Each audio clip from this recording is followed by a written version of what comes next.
All right, Joe, welcome to the Easy Conversations podcast. This morning, I'm really excited to have this conversation with you for various reasons. We've been able to touch upon some of the work you've been doing, and you've been in the mental health field for a really long time. So I'll let you share that with the listeners. But before we jump into our conversation today, I do want to give you an opportunity to share with the listeners a little bit about your work and your journey and what's brought you here today. Oh, thanks for having me as a guest. And being a fellow therapist, I think it might really facilitate our dialogue. Mhm. Yes, I've been in and around the mental health care field, I think for 52, 53 years. My mother was a therapy aide at a psychiatric hospital. And it started when I was 18, 19 years old. She was able to get me a summer job for 5 consecutive summers during college. And that's where I got my feet wet. It was a hospital mostly for chronic people with chronic mental disorders. I I I started. I have a psych major in college. I went to Syracuse University. And as an undergraduate, I got a BA in psych, and then I got a master's degree in clinical social work a few years later. And then I started working on. I worked on inpatient psychiatric services, acute care units, right, in a teaching hospital, which is where I learned quite a bit, and emergency room, crisis intervention, and outpatient clinics. And then I decided to go out on my own, and I had a private practice for roughly 40 years. I mean, it's still ongoing on a part-time basis now with video telehealth. Yeah. I was working with individuals, couples, and families, additional clinical work. Spiritual peace came about after I was clinically trained and pretty well skilled, where I began to pursue that on the heels of several losses I had.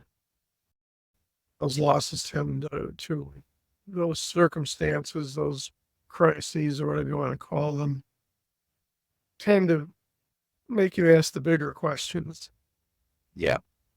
the ultimate questions. And so I began to ask them and ponder them and read and gather resources. And much to my surprise, that whole area of awareness opened to me as well. So that was in the early 80s. And then not knowing what to do with it and being new to it, I was encouraged to get grounded in my faith experience because I had the experience, but it was pretty powerful. And now I really had to digest what happened to me Mhm. and make sense of how it was to fit in my personal and particularly my professional life. Yeah. It made me wonder, since in many ways spiritual consciousness and thinking is very different from more ordinary thinking, especially along clinical lines.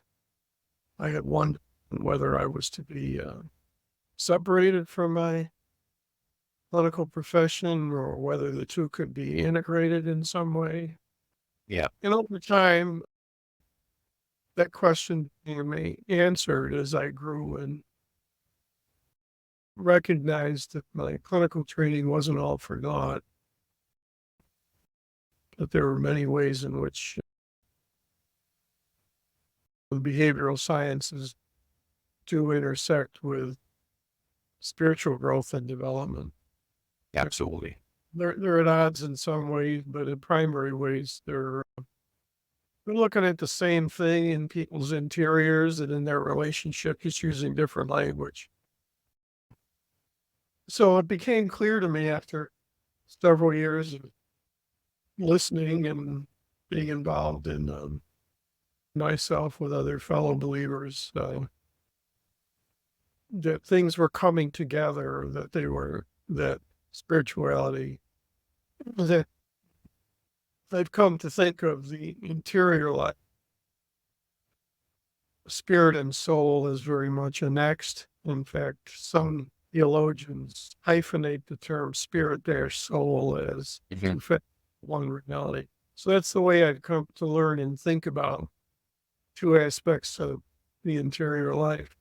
And as I began to incorporate that in my practice, I could be open, let people know as part of my job description, like I have a listing on the Psychology Today website in the locale in which and as part of the service I provide, I tactfully say for those spiritual dimension, I can offer an understanding of your journey along those lines as well. But is that sort of congealed itself? Yeah. Base, the integrated knowledge base of the two? The notion of science is sort of the synergy, thinking along synergy lines continued in the area of science and spirituality. Is there, since in spiritual consciousness, no matter what faith or tradition, all things are one. But again, just ponder question of how are they one other than in spiritual consciousness?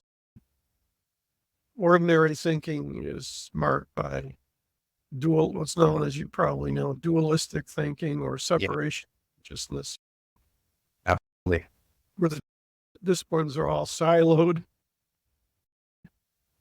will draw circles around themselves and within their disciplines. And these things are becoming more interdisciplinary. People are thinking more holistically. But traditionally, that isn't the case.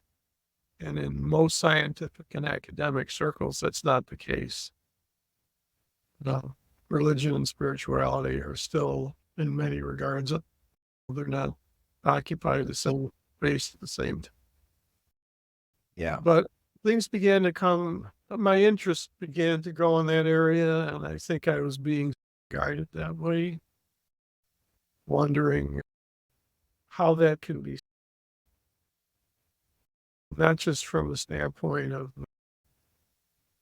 overcoming separation consciousness with unitive consciousness that spirituality brings with it, but having attained unitive consciousness, or a sense that all things are one in their essence. I asked the question, I started to ask the question, which I think was answered over time. What is that essence? Is it? Yes. My thought was, it's not enough to say that it's God or spirit. I wanted to, being curious, what is God and spirit? If God is everywhere and in all things, and if everything is in God and God is in all things, what is that thing that we're in? What is that matrix? What's the nature of it? Yeah. And I'm not a scientist, but I know enough about science, and a little about everything. And my undergraduate was in the liberal arts, where you take a number of disciplines, and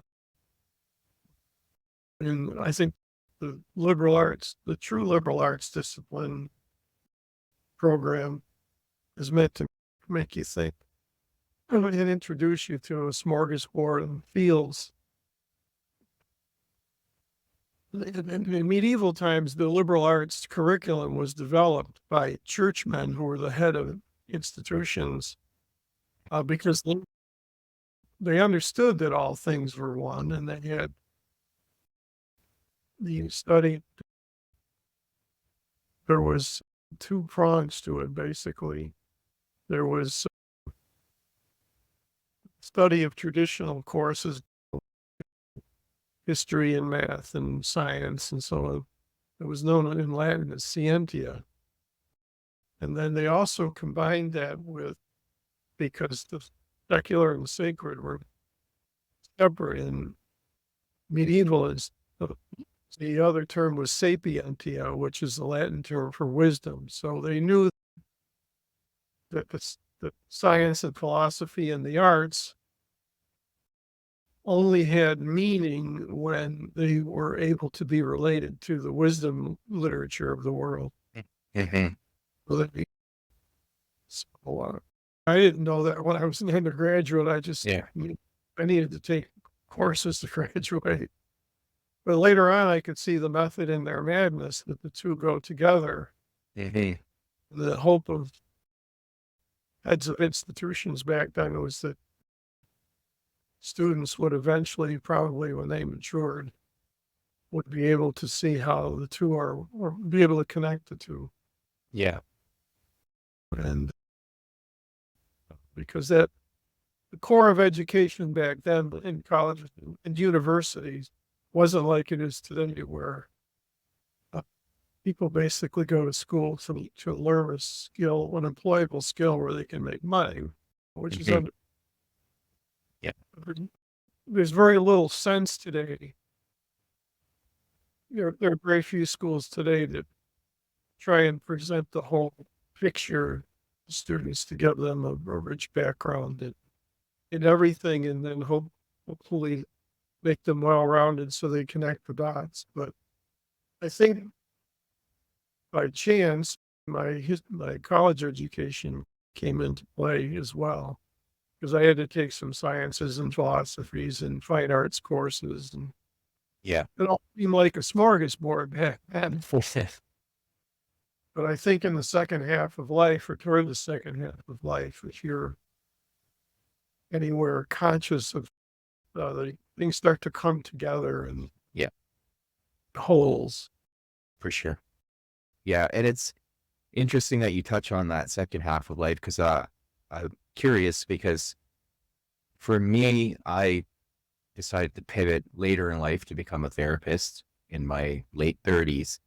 So at that point, I've had some life experiences and I've seen things and I've learned that judgment is not going to help in any situation. So as a therapist, I also have an open-minded approach when I'm working with clients. But in your case, you started really early in life in this field.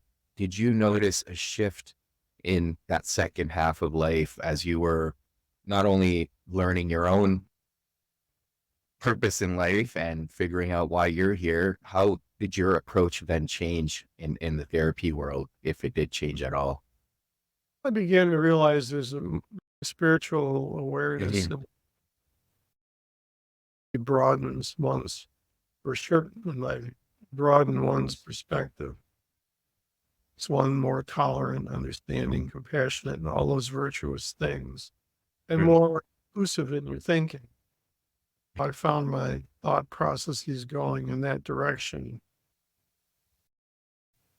with regard to the unity of all things, and not just understanding in a generic sense that was, but in a way where I began to understand, or at least think I understand the specifics of how that's the case. And so Mhm. mellowed me and broadened my thinking, and uh, it was a gradual shift over time. Mhm.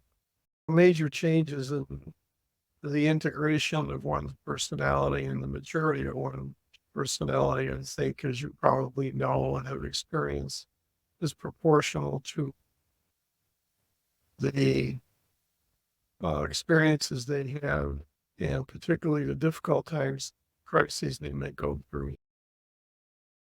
Properly digested and just to metabolize, they open your eyes. Uh, that can really happen with youth. With rare exceptions, does that happen with folks in the first half of life that kind of develops over time as with wisdom and experience. I think it deepens you, and as it deepens you, it takes you from even the deeper places of your psychology to the border of spirituality because they're Yeah. next. So that's the deepest you can go is spiritual consciousness, and then there are different strata there as well, depending on Yeah. your own journey there, right? Yes. Yeah, for sure. That's a process. It's the way a life unfolds that's attuned to itself. But it's a whiff of what that the journey has a lot to do with that. Yeah, but I think there's an aspect to it. I appreciate you sharing that because you're correct. It is the way that life unfolds, but you also see on the clinical side, whether it's with clients or people around you, not everyone is willing to accept it, right? Or even be open to it. And there's a lot of resistance, which I've come to see as often shows up as anxiety for people because they're trying to reconcile what's That's right. happening. And there's that, like I said, they're pushing back. Well, it is unfolding, but a lot of people aren't ready for it, right? And that in itself is a journey. That's what makes the work we do as therapists work, because basically therapeutic work in individuals involves having them identify and overcome strong resistances. But the circumstances in their life are pointing them toward which everybody resists to varying degrees. So that unfolding process is not without its. Right, at times it's like the expression I like to use. Sometimes it feels like you're being dragged through a knothole. There's so much that's required of you to get to where it looks like your circumstances are goading you toward. So yeah, there are resistances and things that manifest as symptoms, like you said. People have to understand as a result of their conflicts, as a byproduct of their conflicts, and what they're where they're being moved from one phase of life to another, and then have to, like you said, connect those dots and reconcile those conflicts. That's Mhm.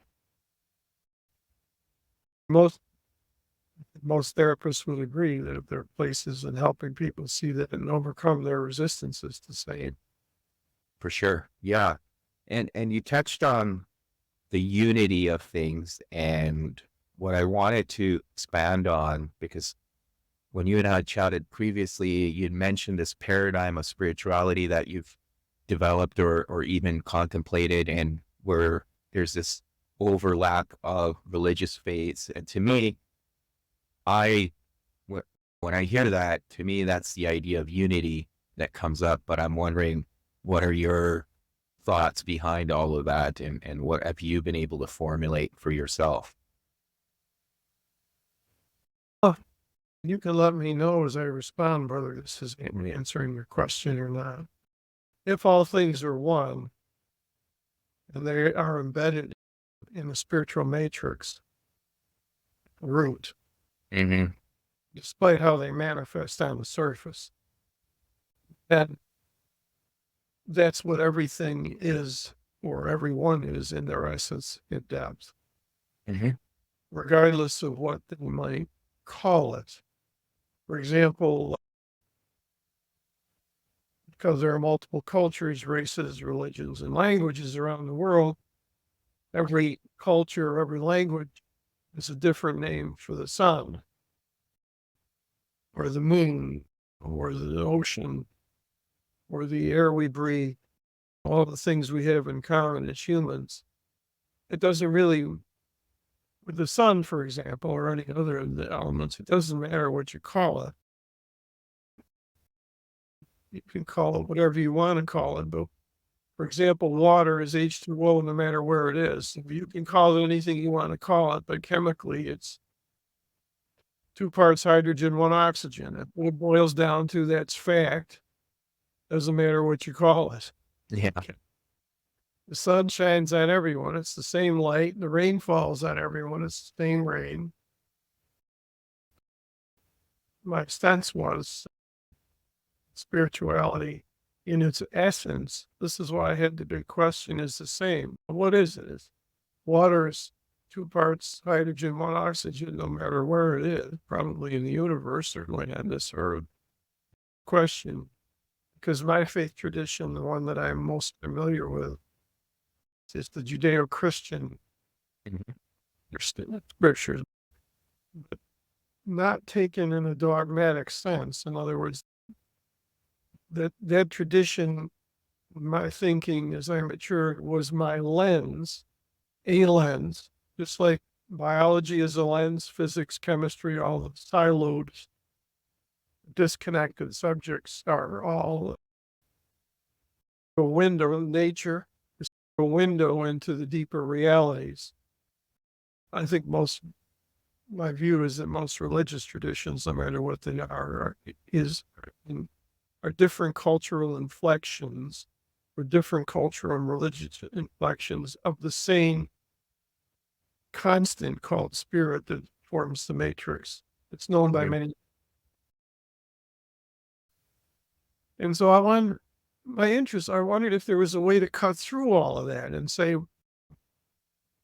spirit is spirit no matter what you call it or what form it takes in terms of how people understand it. So what is it? So there's no need to argue, or there's very little need to argue dogma or doctrine, because as the most heated forms of conflict historically have been religious. There have been war, people massacred over the different beliefs. Oh, Yeah. so I mean, that's what I was looking for, because then you can give more compassionate understanding of of how all things unified and what unifies it. And on the science side, I know that, for example, Einstein, there's such a thing in physics. There are 2 branches of physics, basically. One is general relativity. Einstein was all about and made his discoveries. The other is quantum. Yeah. They've not really been able to successfully put the 2 together, to my knowledge. Yeah. Well, quantum physics is the study, so to speak, of little things, general relativity of big things. Big things come from little things. There should be a way to put the 2 together. Yeah. Now Einstein, and this was the key point for me. I knew enough. Einstein tried to put together, after his general relativity accomplishments, what was known as the unified field theory. It's still something that it's known as the holy grail of physics. No one has really put those 2 together yet. And there are a couple of people there's one person in particular that's made a claim on that, and I think he's probably right, but like other geniuses, it'll probably be another 20 years before people recognize it. Yeah. But Of course. Years of his life trying to do it, and he couldn't do it. Right up until the last few hours of his death, he was frustrated that he could not do it. Now, my understanding, I'm no Einstein, I don't have that kind of brilliance, but I took a couple of cues from him. The first one was that toward the end of his life, when he could not put the 2 together, he said that had he to do it all over again in his attempt to do that, he would have studied the phenomenon of light more. Number one. And so I took that as my starting point. And I began to understand and not only in the Judeo-Christian scriptures, but in other religious traditions, light is probably the most common metaphor for divinity. Mhm. There are others, of course, but that's a very common one. I began to notice in scriptures are saturated with, Yeah. from the opening account of Genesis, where it was, let there be light or let light be, right through to the book of Revelation. There are just so many instances where light played a role. Now, along scientific line, there are only light is along with gravity, which is also a mystery. They don't know what it is. Light is the only in the scientific world. Light is the only, along with gravity, the only constant in the only universal constant. And maybe my thinking is a little too simplistic, but I realized that, especially in monotheistic religions, God is the constant universe. Yeah. And I began to wonder if the two weren't really the same. I began to realize that the electromagnetic spectrum of light, the electromagnetic spectrum is a spectrum of light, Mhm. only smallest part of which is visible, the colors of the rainbow. Yeah. There's radiation, gamma rays, microwave, and so on. So I began to envision that electromagnetic spectrum has places that are measurable and visible, and it has places on it that are invisible and measurable. And I began to suspect that it probably had places, though you can't prove it, that was both invisible and immeasurable. And those, in my view, higher vibrational frequencies, because the electromagnetic spectrum is all about frequency vibration. Mhm. Slower the vibration of light energy, the more visible it becomes solid matter. The higher the vibration is, the more invisible it becomes in its various light and so on. Well, in particular, one person, a genius in his own right, who was an electrical genius in the area of electromagnetism, Nikola Tesla. Mhm. His observation, there are a couple of statements he made. Everything is the light. And the other clue I picked up on was, he said, if you want to know the secrets of the universe, study energy, frequency, and vibration. So he had this sense that Einstein basically knew that there's no such thing as matter. Everything is slow down, light and sound vibration. I figured the answer lay in that area. And I began to put together, well, I wanted to present my paradigm with, I was trying to make a paradigm that spoke of light as being the universal constant in the universe, and the primary unifying element that was common to both disciplines, science and spirituality. I tried to present my thesis or my paradigm in a way that a prosecuting attorney would present evidence in court. So try to get my ducks in a row with all things on the religious side and the scientific side that point to Great. them. My argument, I thought, because if you're going to come up with or try and make a model like this, it has to harmonize with all disciplines, including the arts. Because if you can find one discipline it doesn't harmonize with, then you've got more work to do. Mhm. I don't know everything, of course. No one can know everything. But so far, I think the premise that I have and the evidence I presented pretty much has that as a common denominator. There are a number of phenomena that are in the news lately. It's somewhat controversial, that are also consistent with that model that I put together with electromagnetism or light energy being part and parcel of the, Yeah. that's in a nutshell, that's the direction I began to go with that.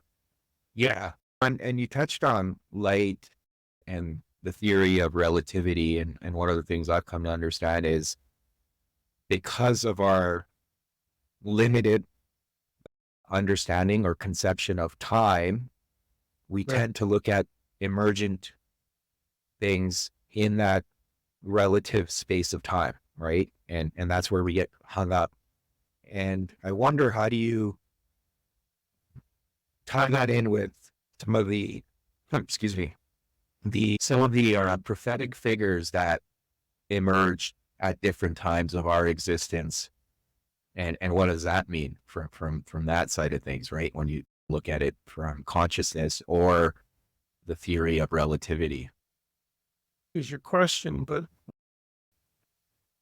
unitive consciousness is one of the byproducts of unitive consciousness, at least in terms of my experience, is that unitive consciousness is defined as such, period, in its operations, because it reconciles apparent contraries,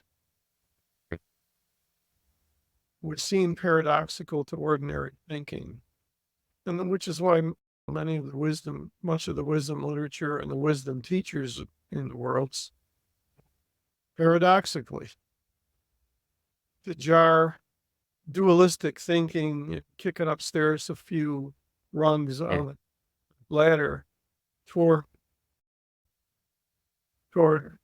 reconciling paradoxes. And one of the paradoxes has been science and spirituality. They've been at odds since the Middle Ages.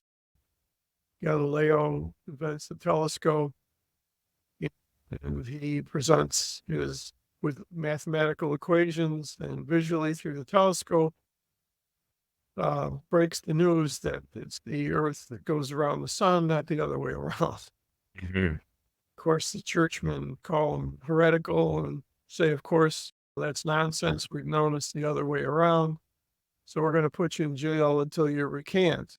And the only reason he recanted is to get out of jail, but he knew damn well he could prove it mathematically. Mm-hmm. So the religionists back then, at least in terms of the church, which was in charge of it, was in charge of everything. There was no separation of church and state. Science, from that point on, science and religion began to go their separate ways. But what's the big thing that has to be reconciled, in my view, in terms of I think your original question, if I understand it right? It's the example of Christ, because that's my experience, but other wisdom teachers teach similar things. Hey. We said the kingdom of heaven. Don't believe people when they say, look over here or look over there for God. The kingdom of heaven is within and all around you. Let him who has eyes to see, let him see, and ears to hear, and let him hear. In the Gospel of Thomas, which wasn't included in the original four Gospels, probably for political reasons, Thomas quotes Jesus as saying, the kingdom of heaven is spread upon the face of the earth, and none do not see it. So it's fairly clear from religious spiritual traditions that eternity is embedded in the field of time. Mm-hmm. The time, space and time, it's like any other form that's found in space and time, is in fact form. It's not essence. Okay? That spirit, according to one Jesuit theologian that I included in my book, was the first to use spirituality and science in the same sentence. Of course, it was in the 30s and 40s, and his Jesuit order failed to. The Vatican failed or threatened to excommunicate him if he didn't just stop those teachings. Yeah. But he was that spirit is the highest part of matter, and that one day science will develop what he called an ultraphysics to be able to explain that. Today we have a few physicists out there that are spiritually minded that say it's a bit of an oversimplification, but not much. And they say things like, The spirit is just the physics we don't know yet and that we're learning about. And so the paradox is how spiritual, that the spirit soul is embedded, obviously, in this material body that we. It's in the field of space and time, but it's not of it. And that's my explanation as to why, especially when we get older, I wonder where did the time go? Yeah. And in part, my explanation for that is because there's a part of us in our spirit soul where time doesn't register, because our spirit soul came from the eternal and it returns there. And so it knows no time, no age, no infirmity. The only reason we know that we age is because we look at our bodies in the calendar and the part of us that exists in chronology. But in our consciousness, I'm 77 years old. I don't feel any different than I did when I was 30. Yeah. I mean, my body does. Yeah.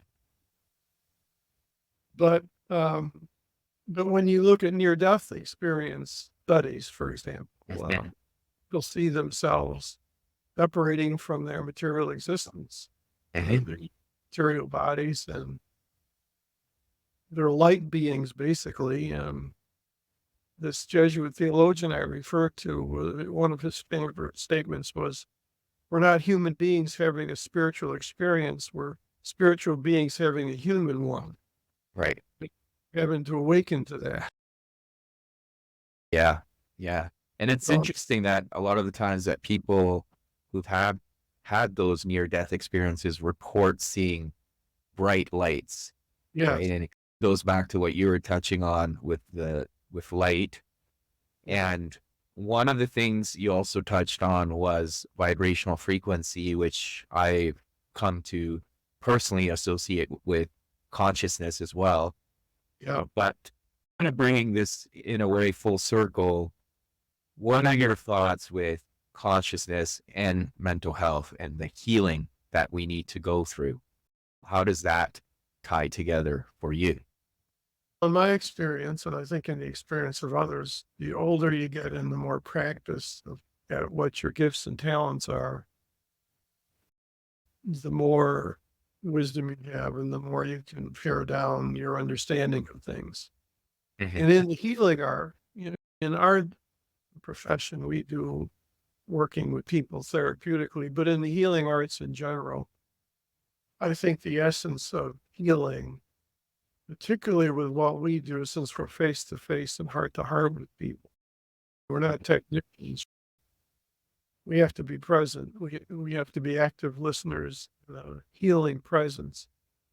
And I think what that healing presence is ultimately linked to, it has to do with resonance. And when you're talking about resonance and things that resonate one with the other, you're talking about frequency vibration. Yeah. Talking about a therapist's level of consciousness, hopefully being more holistic and being grounded in their gifts and talents energically, no matter what they say or what their therapeutic orientation is. I think there was a study done once years ago of different therapists and therapeutic schools and philosophies. And the one thing that study discovered was it didn't really matter what the therapist's clinical persuasion was. The thing that mattered the most was that they cared about their client. Yeah. And that communicated. That somehow is central to the client's recovery. Yeah. And so you do have to have technical know-how in the healing arts, no matter what you're doing. But I think what that's embedded in terms of what you're resonating, what you're sending out, resonates with that place in people that helps bring them along, facilitates that. You know what I mean? Yeah. By history, I'm not well versed in music and I'm not musically inclined, but with respect to vibrational realities, I was amazed when I learned about how tuning forks were. You could take, because I knew a guy who him and his dad tuned pianos. They were on tour with Johnny Cash and a few other bands that went around the world and took care of all their instruments. They were paid to do that while they got to travel around the world. They were piano tuners. The old time piano tuners tuned by ear. They, whereas the ones that were not really great at their craft, they would use a tuning fork. I was surprised to hear that, like for example, if you're trying to tune a particular guitar string or violin string to a certain key, you tap the tuning fork and you hold it in proximity to the string. You don't touch it, but you hold it in relative proximity to the string. The string will begin to vibrate at the same frequency as the tuning fork and make the same sound. That's how they tune pianos. Yeah. And to me, that was a great metaphor for an interior reality. I know that when I'm at my best doing my work, though the clients may not know it, I'm in a place where everything is in harmony within me and I have a level of preparedness or awareness in my listening and in my presence. It varies from how sharp I can be. Some days it's so powerful it scares me. Other days, if I'm having not a good day myself personally, it's a little short-circuited. Not enough to lose my clients. You probably know what I'm talking about. Yeah. But me to know I'm not at my best on that day. I still get something done. But when I'm in a place of, say, higher vibrational frequency, because there are fewer impediments in me, Absolutely. much more effective with people. So it essentially has to do with resonance. Yeah. And I think if you expand that resonance, because at least from what I'm understanding and what you're sharing is you're talking more on the therapist side, but I think there's an aspect of that also on the client side in terms of their own healing, right? As I've gone through my own conscious expansion, I've also healed and understood things differently and have had a deeper form of compassion and empathy, not only for myself, but those around me. Yes. But also on the alternative side, when I'm in certain situations or around certain people where that resonance isn't happening, I'm not at my best. So I appreciate you sharing that too, because that can affect us in terms of the social interactions we have as well. Yes, that's right. And all of your gifts and talents, the resonance is in the interest of client and the client's healing, because I believe that resonance, stirs up their essence and depth that you need to be in touch with in order to heal and integrate things. It's like wind going over coals in a fire. You're also, in fact, I once read a statement where somebody was talking about education, because one of the definitions of education is to draw from or pull out of something out of someone and from their depths, like you pull water from a well. And they said that education is not so much the filling of a pail with information as the lighting of a fire in a person. Yeah. So, and I think that resonating capacity, when you're connected to clients at that level, you and the client are one. You're experiencing that oneness. Or when you have a loving connection with anyone else or nature, you're getting closer to that which unites you as opposed to that which keeps you separate or makes you separate. And that's what love is, basically. Am I breaking up a little? Yeah, and I think that I appreciate that. No, we're good now. I appreciate that too, because there is an aspect of that resonance in nature as well when you're one, or at least you can experience that oneness with all of nature. That brings about, for me, a lot of healing when I'm in nature because there's no interference.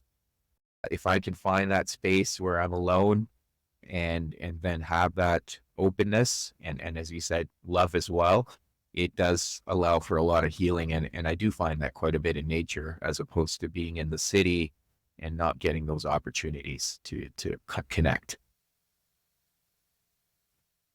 Yeah, nature, there's a lot of stuff online about the various frequencies in nature that are particularly healing in their resonance that they call, they identify with the God resonance or the God sounds.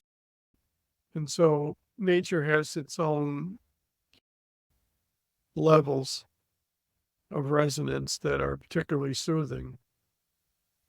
And I think mediate.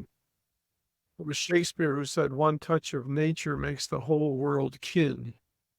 It has a way of resonating and making people feel like I have my summer residence. My wife and I live in Florida in the winter months. And we've had a camp for a number of years in the Adirondack Mountains in upstate New York, which is where we are now from May until October. So we have the blessing of having two pretty much vacation spots to live in during the year. But I have some friends on the up here. We have a little cottage on a lake. And when you get together and you're in a woodsy area with people and doing hiking and stuff, you feel a lot closer. Sharing nature is Yeah, the common absolutely. interest. Absolutely. Yeah. Well, Joe, I've really enjoyed this conversation. Thank you so much for coming on here and sharing your own story and your wisdom as well. I do want to give you an opportunity if there's anything else you feel would be of value for the listeners that we didn't really touch on, because I know there's a lot of different aspects we did touch on, and it could take a lot of time to dive into each. But if there's anything you wanted to add, I want to give you that chance as well right now. If people were interested in, because the paradigm I put together is multidisciplinary and it's very detailed in book form. If they wanted to read more about it, I really put together things that were already out there in it. But I put together what I call the dream team of people who are considered mavericks in their time. And I put their works together like Tesla and Einstein and other religious leaders. So if they want more details, they could go to my website, joeknowsgod.com, and the reference to my book and where they can get it and what it's all about and what my paradigm is about is they can glean from that if they're interested. Contact me if they have any questions. But thank you for having me on. Oh, that's great. I will put that in the show notes. Okay, very good. Thank you, Joe.